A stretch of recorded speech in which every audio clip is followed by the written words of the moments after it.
Ooh.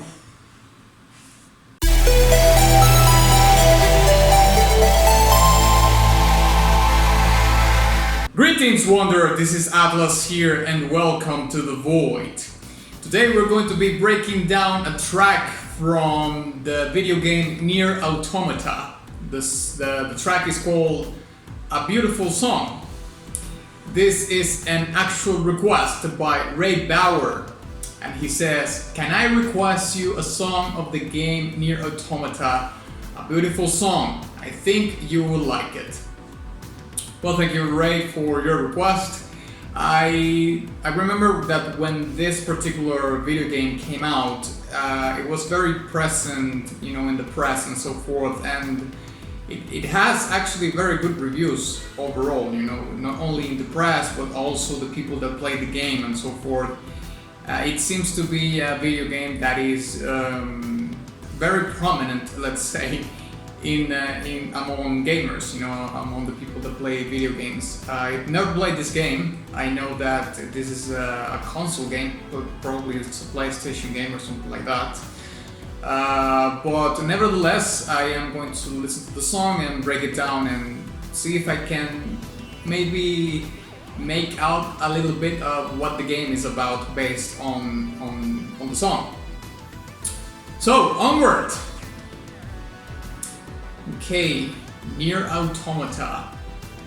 That's a very cool name, Nier Automata. I like it.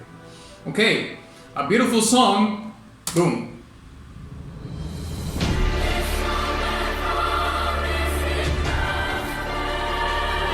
Okay. It's starting in a peak already.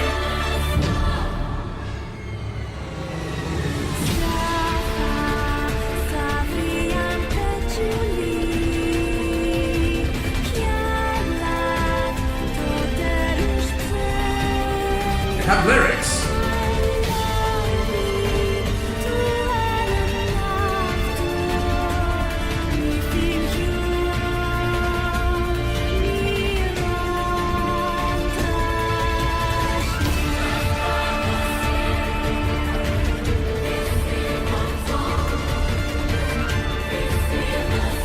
Okay, I love the brass in this part.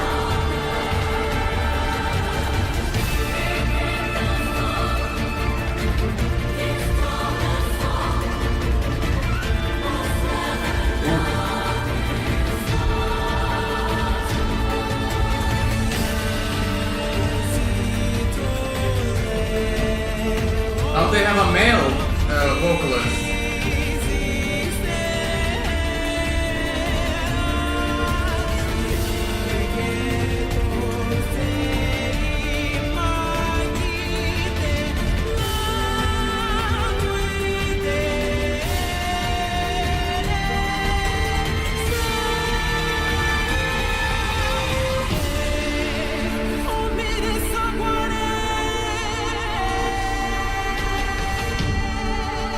I like this transition. Ooh, the vibrato in his voice.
I love that they incorporated a male voice there too.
Okay.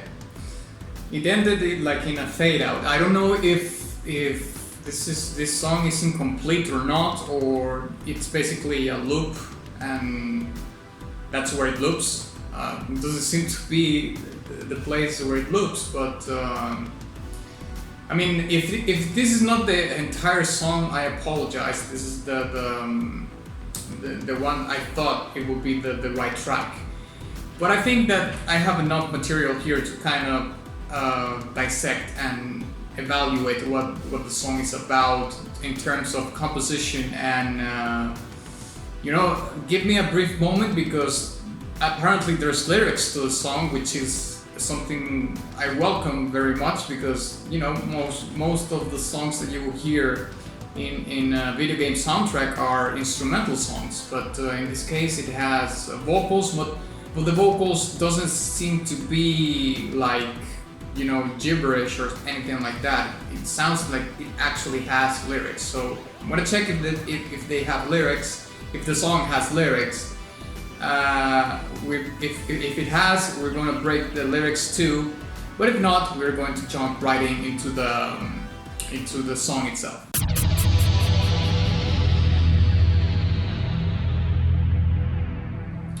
Okay, so I went and did a little bit of research about the lyrics in the song, and apparently the language is invented language. It's an invention of the game, and apparently I saw somewhere that it's called chaos language. So in regards to that, I have to say that is insanely amazing. Like,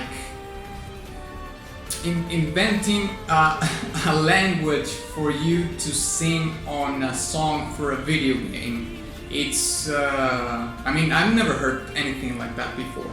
Like, of course in the Lord of the Rings you have Elfish and Mordor, Black Tongue, is it called? The one from Mordor or something like that. You have different languages there, but that's a book that's quite old already. But making a language, I don't know if this language in particular also is spoken in the video game itself. It might very much be the case. But regardless of that, if you make a song that it's going to be sang in an invented language just for the soundtrack, is the things you discover, man. It's like there's no limits to the imagination prowess of human beings. Just by that fact, I think that the song is super incredible, just by that.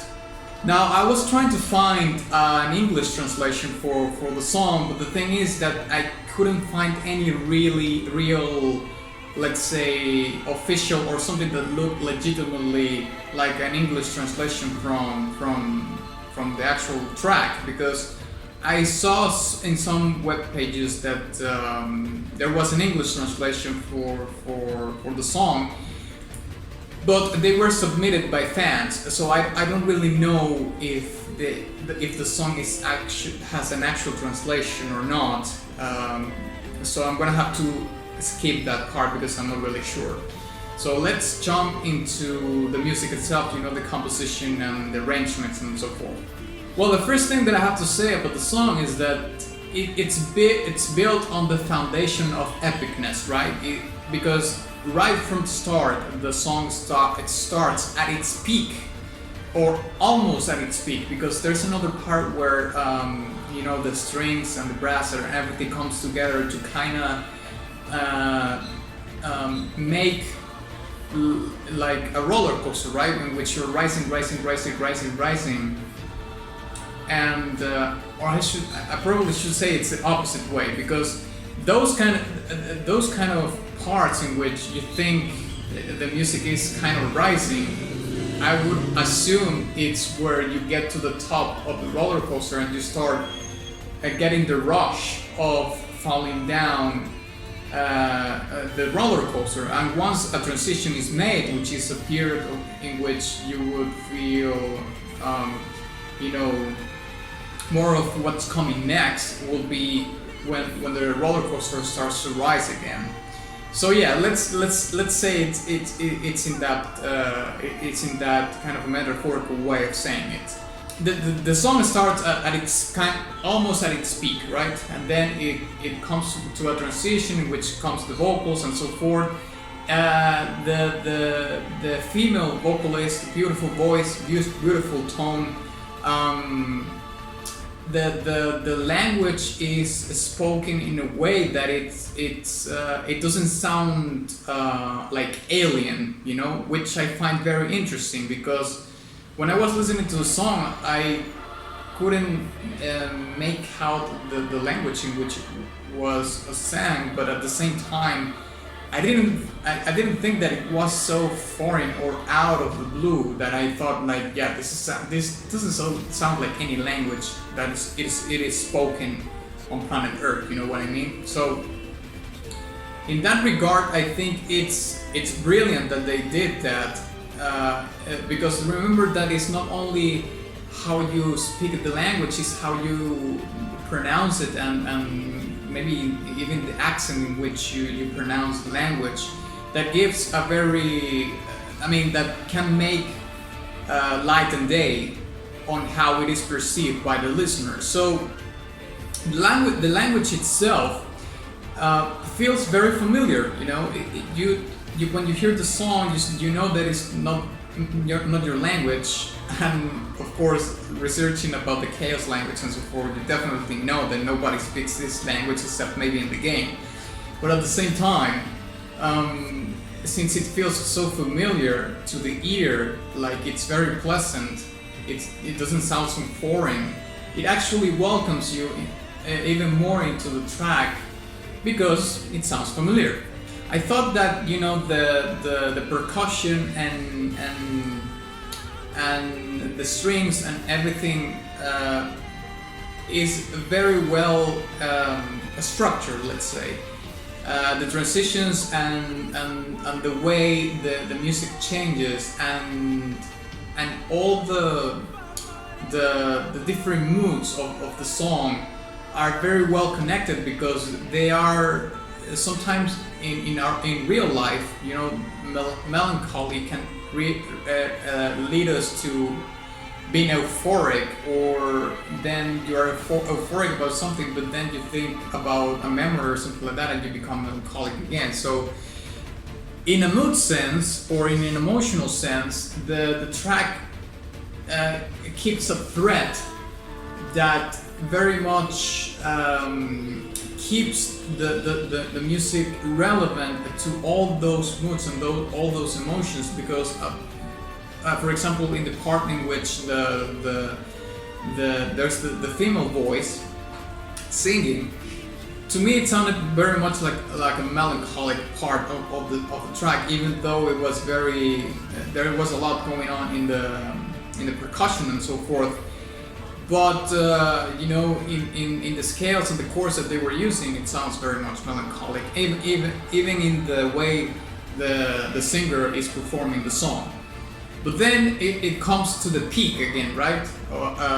Which is how the track started.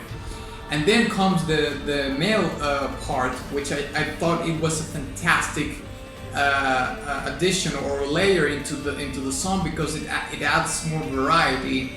I thought, I mean, it came out of the blue, because I thought that the female vocalist was going to keep singing, but as it turns out, it was another singer. It was a male singer, and there is this balance in between, a female voice and a male voice, and it's a very pleasant balance to hear.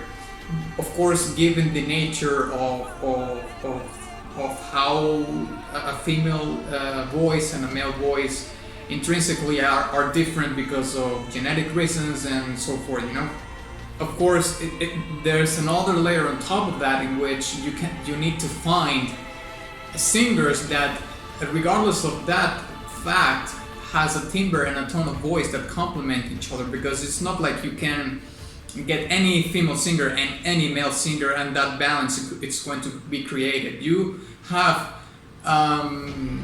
you can improve the chances that is going to happen based on that, but you have to take into account the tone and the timbre of voices of each singer to know that balance is going to be actually achieved. And I do believe that it is achieved in the song, because, like I was mentioning before, they complement each other very well.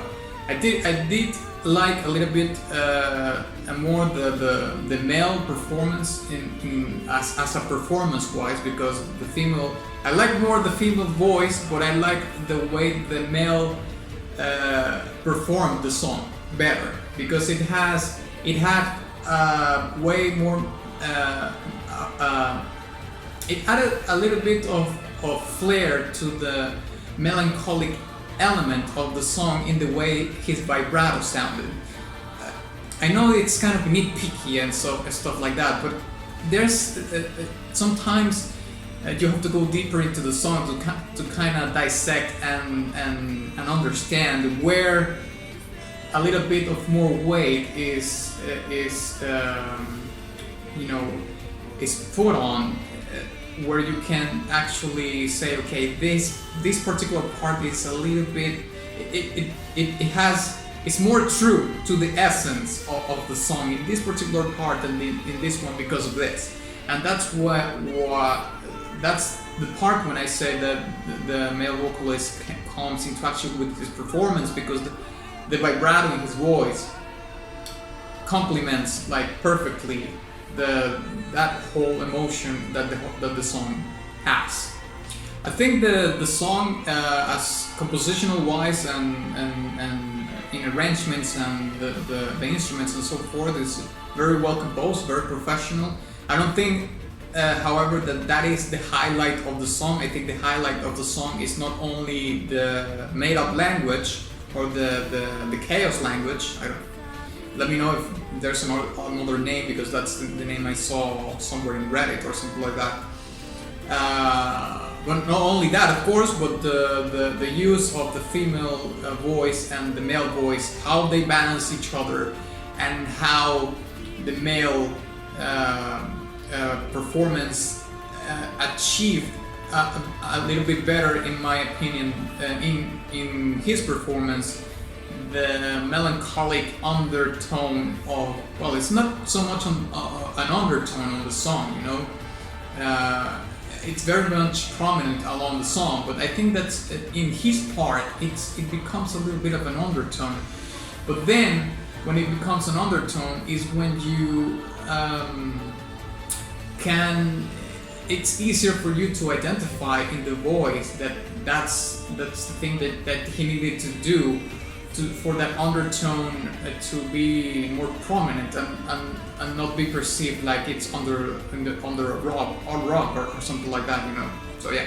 So I think I'm gonna give this track a golden badge. Very well composed. Loved the vocalist performances, both. Although I liked a little bit better the male performance. Another thing is, of course, the language, I love that. That's probably my favorite.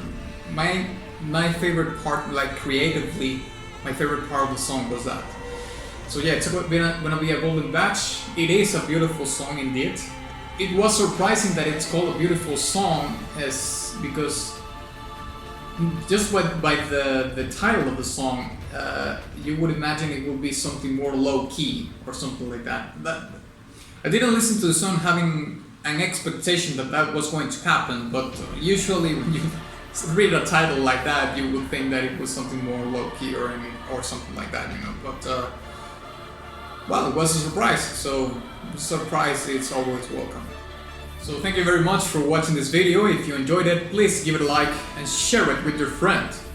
And of course, ex nihilo nihil fit.